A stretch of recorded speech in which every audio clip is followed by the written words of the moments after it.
Rangpur Carmichael কলেজে পড়াশোনা করেছি, রংপুর মেডিকেল কলেজে পড়াশোনা করেছি। কারমাইকেল কলেজে যখন পড়তাম তখন এলাকাতেই আমাদের বিচরণ ছিল। কারমাইকেল কলেজ তো একদম পাশেই, বেগম রোকেয়া ইউনিভার্সিটি পাশেই কারমাইকেল কলেজ, তো সেখানে তো আমি ইন্টারমিডিয়েট পড়েছি।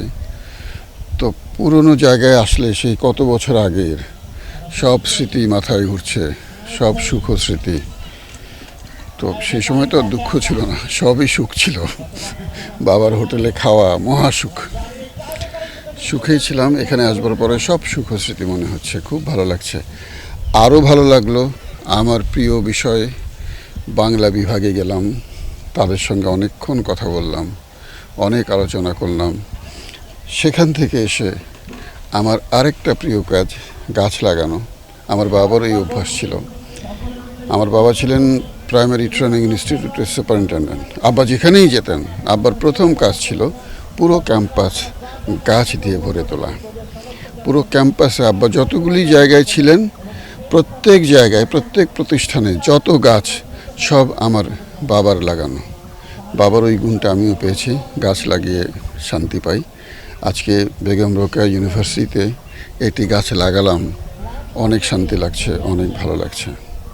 এখন কয়েকটা নাটকেই কাজ করছি, সেগুলির নাম একটা হচ্ছে ম্যানেজ মাস্টার, একটা হচ্ছে তোমাদের গল্প, একটা হচ্ছে ফিরে আসার গল্প।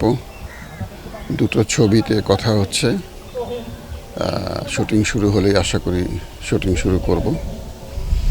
এই হচ্ছে এখনকার কাজ। এখন বিষয়টা হচ্ছে বিজ্ঞান এতদূর এগিয়ে গিয়েছে, বিজ্ঞানের সফলতাই কাল হয়ে গিয়েছে।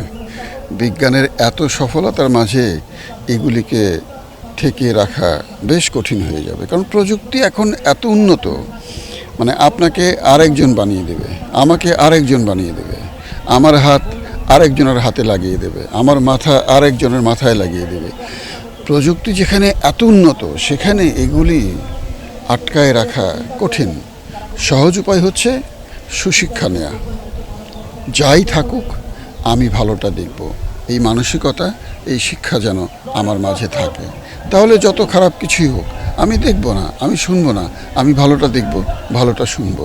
সুতরাং এটার সমাধান হচ্ছে আমরা সবাই যেন সুশিক্ষায় শিক্ষিত হই, সুন্দর মানসিকতা গড়ে তুলি, তাহলে আর কোনো সমস্যা নেই।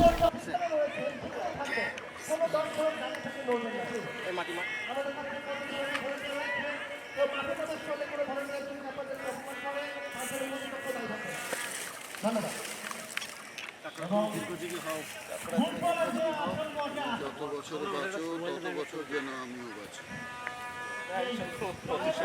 তুমি যত বছর বাঁচো তত বছর যেন আমিও বাঁচি।